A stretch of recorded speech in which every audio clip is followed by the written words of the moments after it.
love that our church is growing. That's awesome. Maybe I'm the only one that has this problem, but it usually takes me at least 3 times to get somebody's name. That's really good.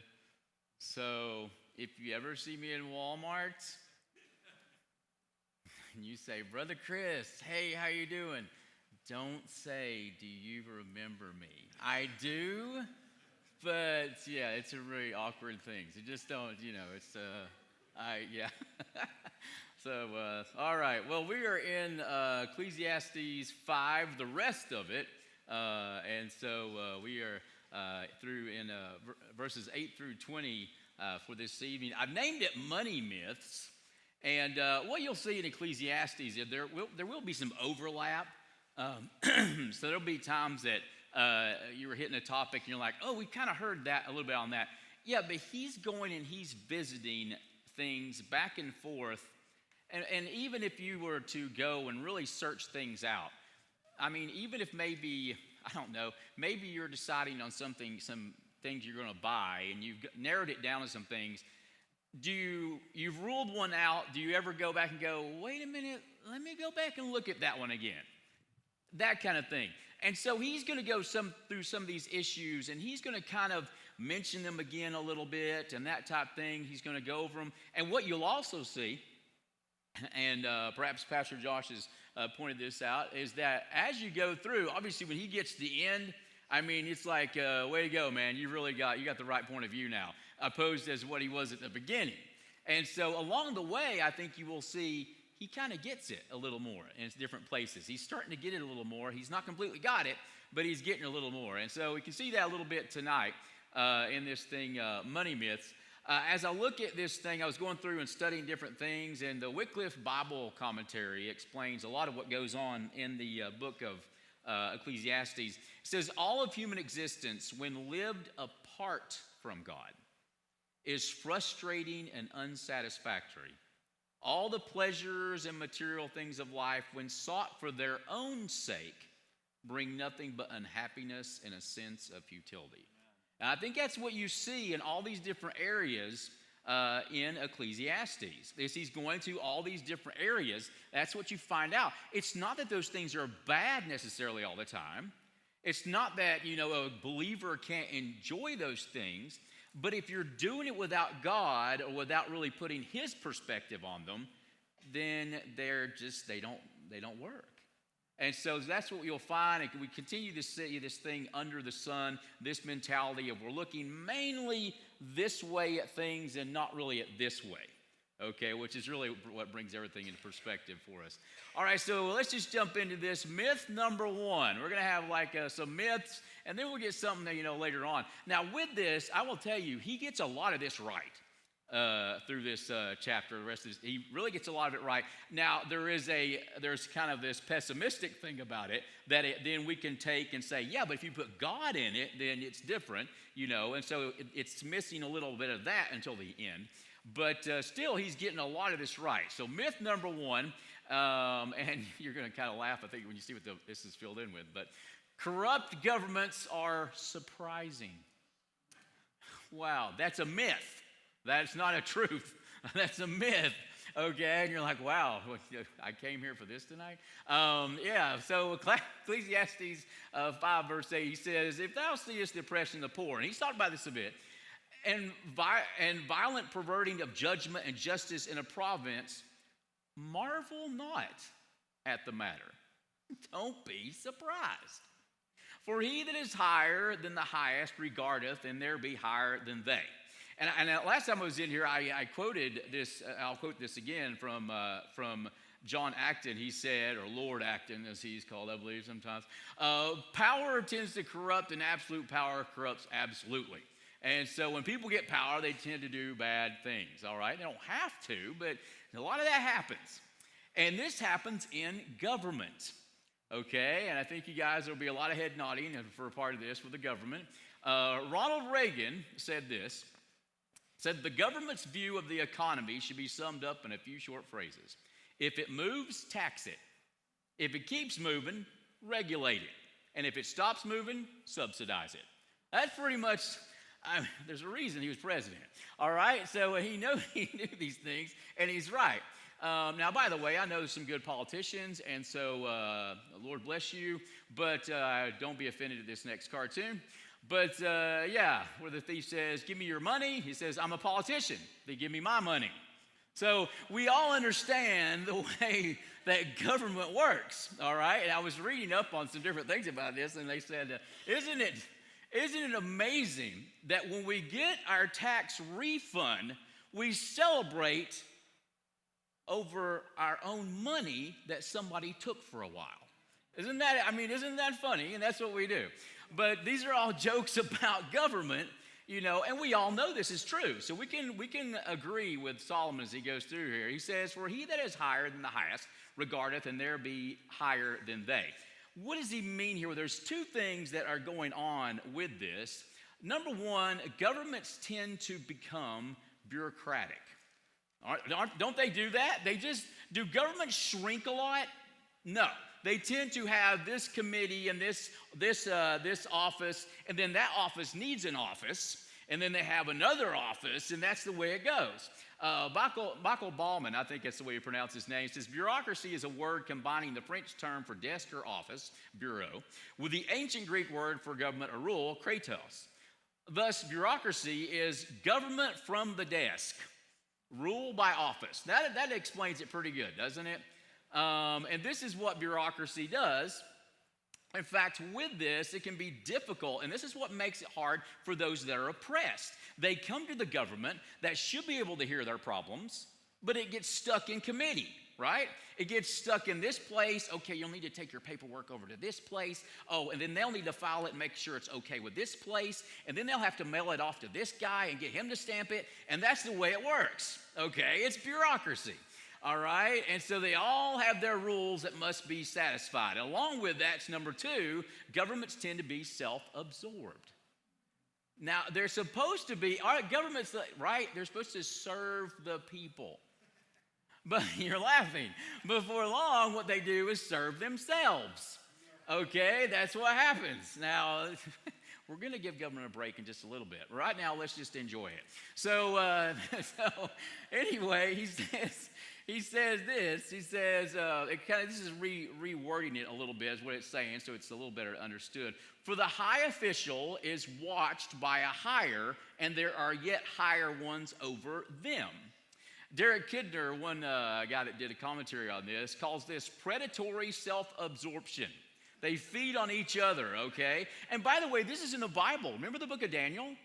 Okay, he's in there with Darius or Darius. I'm not sure. You can argue about it later. But anyway, it's one of those. And so, he's with them. And these guys, they get mad at him. Are they mad at him because of a public policy decision? No. They're mad because he's promoted. And so their whole deal to try and get him in trouble is because they don't want him to be over them. Why did he get promoted? And that's where it plays into the story. This happens in government. There's backstabbing and all this, people trying to make promotions. Oh, they're supposed to be serving you. But really the deal is they're serving, themselves, okay, promoting their thing. And, that kind of thing goes on. The Wycliffe Bible commentary says, each official watched the one beneath him in order to obtain part of the spoils of taxation. That's pretty much what was going on, okay? So now the last verse 9 of this is really difficult. And several commentaries and different ones I was looking at said, this verse is difficult. But with this it says, moreover, the profit of the earth is for all. The king himself is served by the field. One kind of understanding is basically that the land that's governed or whatever, benefits from there being a king. Now, with all this stuff about government, what do you mean? Well, we need to put it in perspective. In other words, is government a necessary evil, as some of the founding fathers said? Yes, it is in a way, although we're going to look at it's actually a thing of God's. But yeah, in a way, it becomes that way. Yet, do we still need it? Yes, we still need government. So there's some happy medium in there that never will be solved until Christ comes back and rules himself. Okay, and we're all looking forward to that. That's for sure. Yeah, boy, I'm feeling, wow. Anyway, but look, here is the deal. Government itself is not evil. As much as we complain about it, and rightfully so in some ways, it's actually an institution created by God.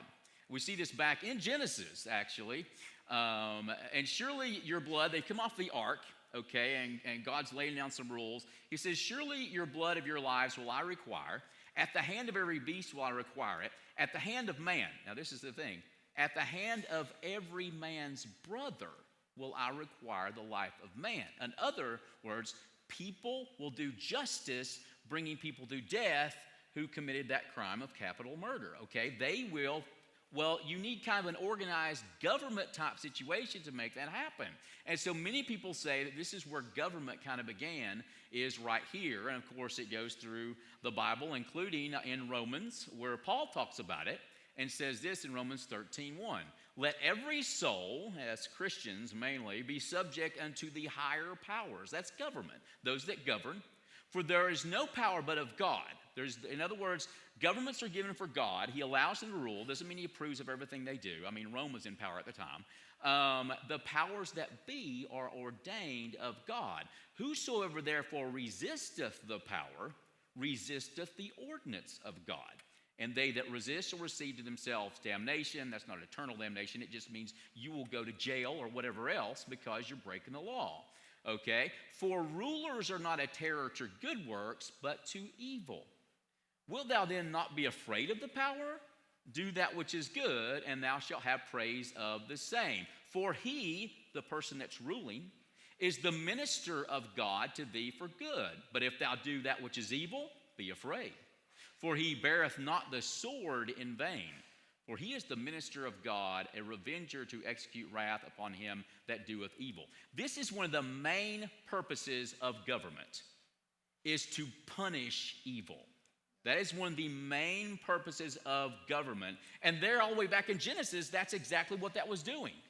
When someone killed another person, not accidentally, but did it on purpose, that person was supposed to go to judgment. Okay? And people were supposed to bring that about. And it's an organized thing. And so this is one of the main purposes. I know we got government doing all kinds of things, but really under God, one of the main purposes is to punish evil and even reward good. That's the idea of what government's supposed to do. And of course, as I said, this will never be done perfectly until Jesus comes, and we're all looking forward to that when he rules here on earth. That will be awesome. Well, that is the thing about, government and that type of thing. Don't be surprised when it's corrupt. But let's go look at wealth. Myth number 2, wealth brings satisfaction. And of course, we all think that it would, and perhaps temporarily. Zig Ziglar said this. He said, money isn't the most important thing in life, but it's reasonably close to oxygen on the gotta have it scale. Okay? That's pretty true. Zig had a way of saying things, all right? Okay, so I can look at this 2 ways. He is right because, as the saying goes, money makes the world go round, okay? It's hard to function in this world without money, all right? It's just the way it is. However, some people put a lot more into this gotta have it thing, okay? And they're putting a lot more, pretty close to oxygen in their life, I think. And so Ecclesiastes 5:10 says, he that loveth silver shall not be satisfied with silver. Isn't that weird? The thing the person loves, when they get it, they won't be satisfied. Isn't that neat? Nor he that loveth abundance with increase. This is also vanity. And Jesus talked about this. He said this. He, Jesus, said unto them, take heed, beware of covetousness.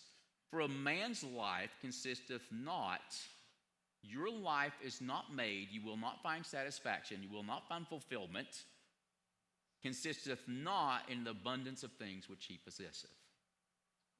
Now, much of our country says different. Much of what you see when you're watching any kind of show on television, whatever, and those things come on in between, whatever, or at the timeouts or anything like that, they're telling you something different. But Jesus says all that stuff, getting all that stuff, is not what your life is made up of. And Solomon is saying the same thing.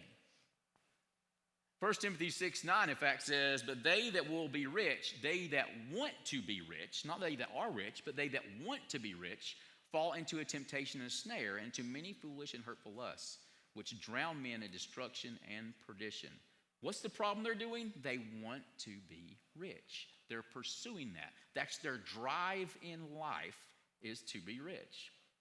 J.D. Rockefeller, who was really, really rich back in his day, said, how much money does it take to make a man happy? Just one more dollar. Right? And then you get that, and then it's one more dollar. Yeah.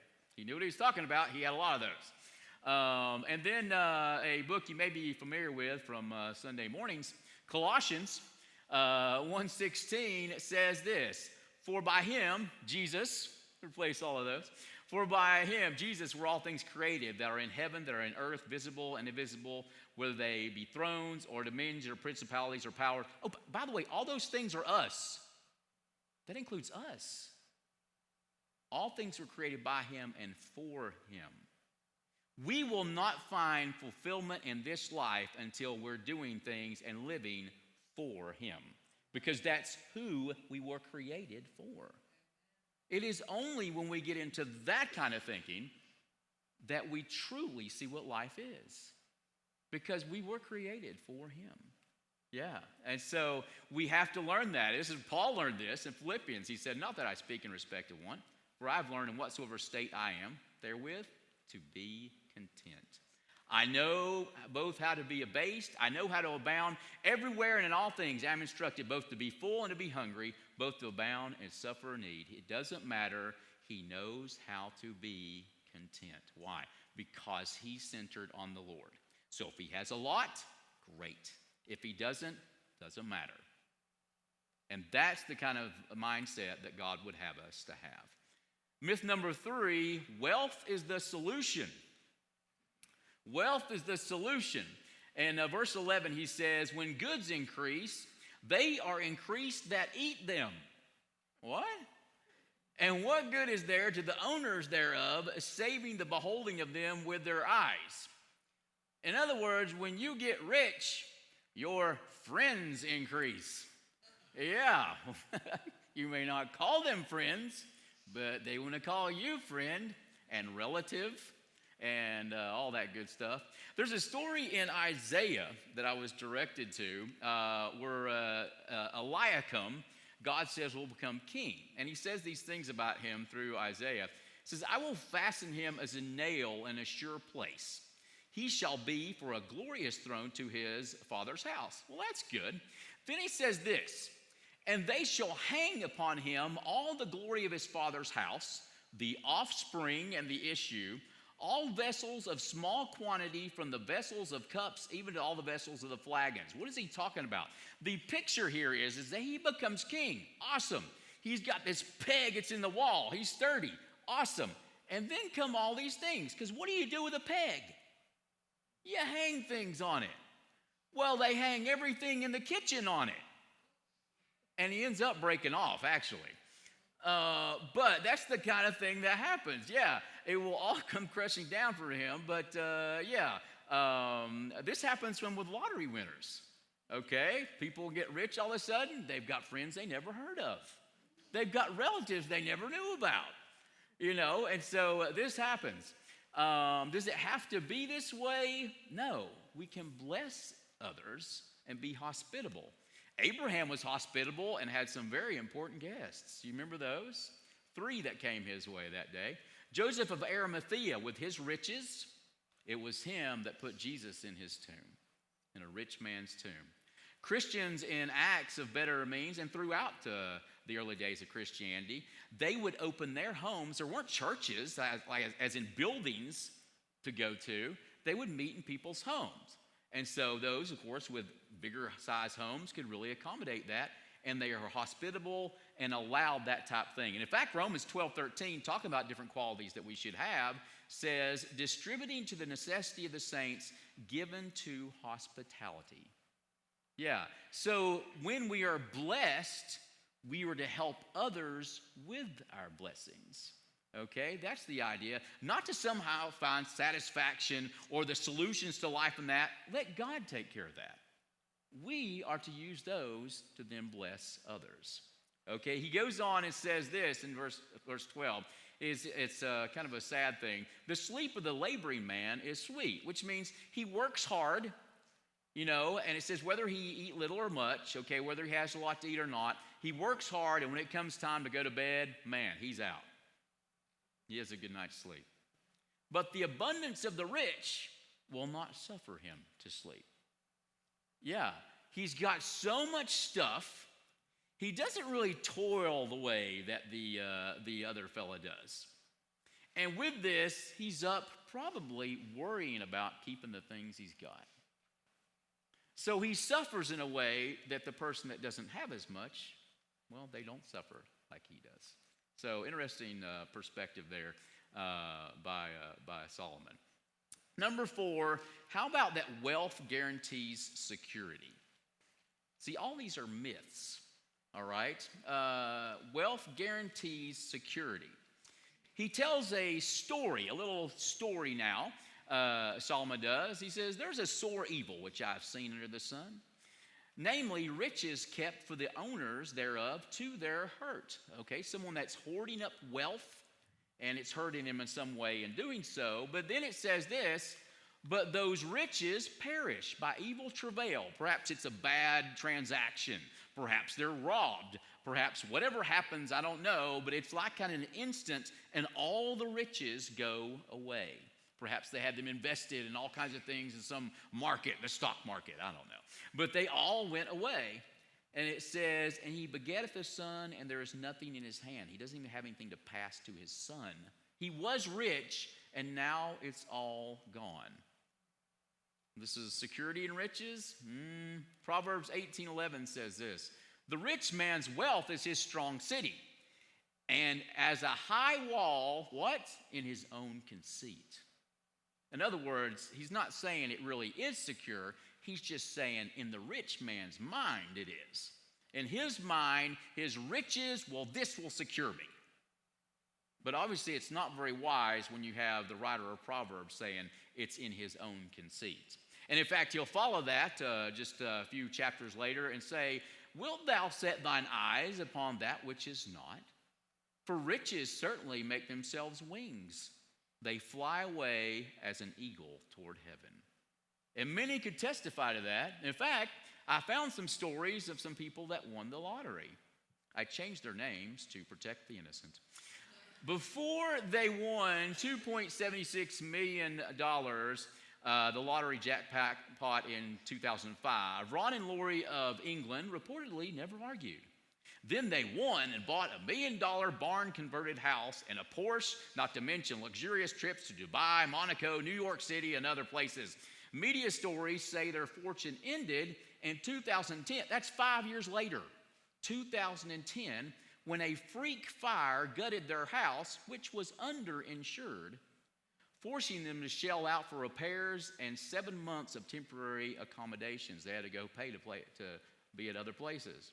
Shortly after, there were claims that Roger drove away in the Porsche after Lori confronted him over email suggesting he was interested in another woman.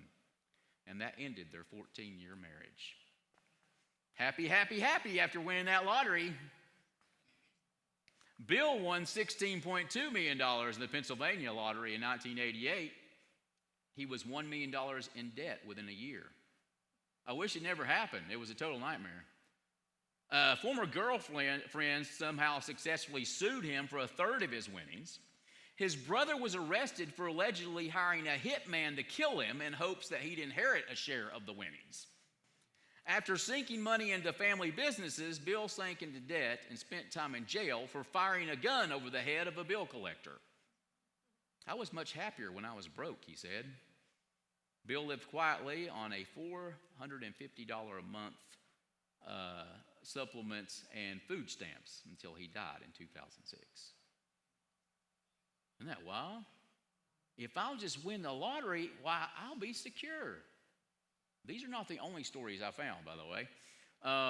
So Ecclesiastes 5:15 says, as he came forth of his mother's womb, talking about this man that lost it all, naked shall he return to go as he came, and shall take nothing of his labor, which he may carry away in his hand. And you know what? This is how everybody goes through death's door. As they say, the funeral, the hearses don't have a U-Haul behind them. It doesn't work that way.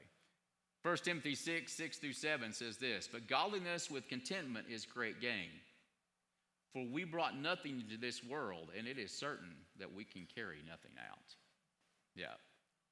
Only eternal investments last forever. Only eternal investments last forever. No matter what you think of it, Elon Musk will take nothing with him when he goes through death's door. Nothing. And you can name anybody else in there. They won't take anything with them. Larry Burkett, who is in heaven, and as a Christian that spent his days educating people on financial matters, said few Christians understand the concept of eternal rewards, even though the Lord dedicated a great deal of his precious time on earth to teaching about them. The one certainty is that our position in the Lord's kingdom, now he's not saying making it into the Lord's kingdom. He's saying your position in the Lord's kingdom. How long does that last? Yeah. One certainty is our position in the Lord's kingdom will be inversely proportional to how we indulge ourselves in this lifetime. After all, you have a certain limited amount of money, even if you've got a lot. So if you pour it all into indulging yourself, that means you didn't invest too much in eternity. You see what he's saying? Ecclesiastes 5:16 says, and this also is a sore evil, then all points as he came, so shall he go. What profit hath he that hath labored for the wind? Because this is what this guy did.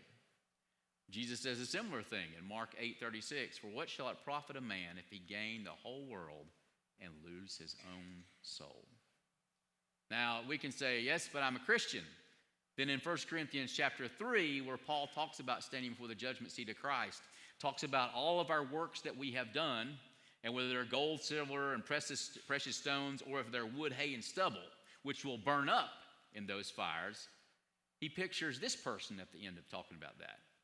He says in verse 15, if any man's work shall be burned, he shall suffer loss, but he himself shall be saved, yet so as by fire. The picture is someone that is running out of a burning building, and all they got is themselves and the clothes on their back. All the rest of their possessions are gone. Isn't that a sad story? Wouldn't it be sad to come, for you and me to come at the end of our life, stand before Jesus, and all the stuff that we thought was really great and we worked hard for burns up? That's a sad, sad case. It doesn't have to be that way, but we do make that decision. Ecclesiastes 5:17, all his days also, it's a sad, sad verse in this segment, he eateth in darkness. Why? Everything's gone. He can't even provide for his son. And he hath much sorrow and wrath with his sickness. Isn't that sad? Sad case indeed. Let's go to something happy. Enjoying your gifts with serenity. I was trying to find an S that would fit with the rest of those. Peace, if you'd like to say that better. But Ecclesiastes 5:18 says this, behold that which I have seen, it is good and comely for one to eat and to drink and to enjoy the good of all his labor that he hath taken under the sun, all the days of his life, which God giveth him. Now here is a good perspective, for it is his portion. Notice he has God in view here. Well, that changes everything when you do that. And notice that whatever he has, his labor and the things he has, it's God that gives them to him. Okay? Verse 19, every man also to whom God hath given riches and wealth, and hath given him power to eat. Notice are you wealthy? Anybody wealthy? God gives that to you. No matter what working you've done, he gave you that job. Well, I worked hard. You wouldn't if he didn't give you the health that he gave you. Every person that has anything, it's ultimately from God, and hath given him power to eat thereof, and to take his portion, what God, I'm not going to have anything that God doesn't allow us to have. It's all from God. And to rejoice in his labor, that's the right attitude. This is a gift of God, even to have that whole thinking.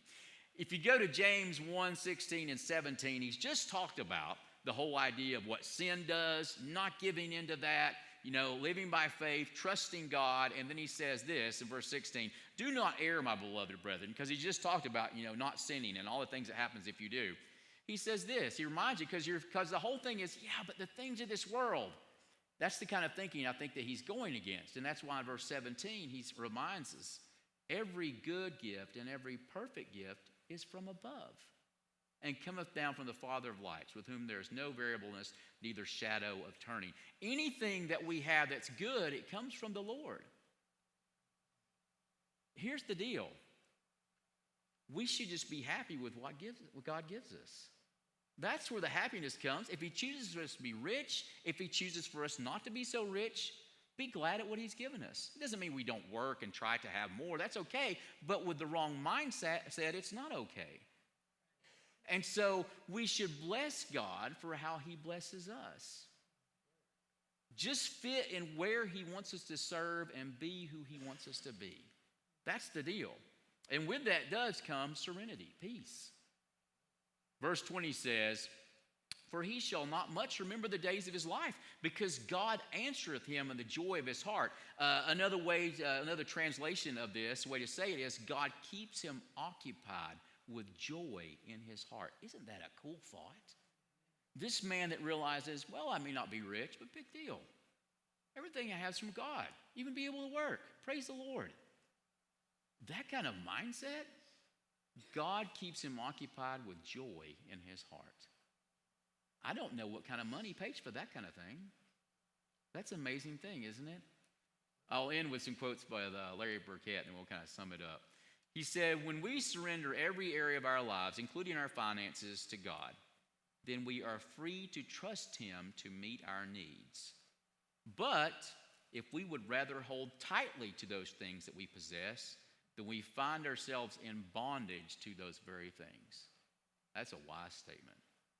That is a wise statement. Yeah. And this other quote, he says, the one principle that surrounds everything else is that of stewardship.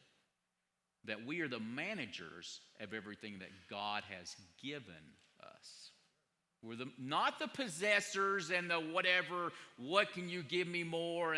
No, whatever we're given we're to be stewards because it's from the Lord. It's his stuff. So, we must find our satisfaction, solutions, and security in the Lord. That's how to find serenity. Otherwise, don't be surprised when everything else fails. So, money myths. Thank you, Mr. Solomon. Amen.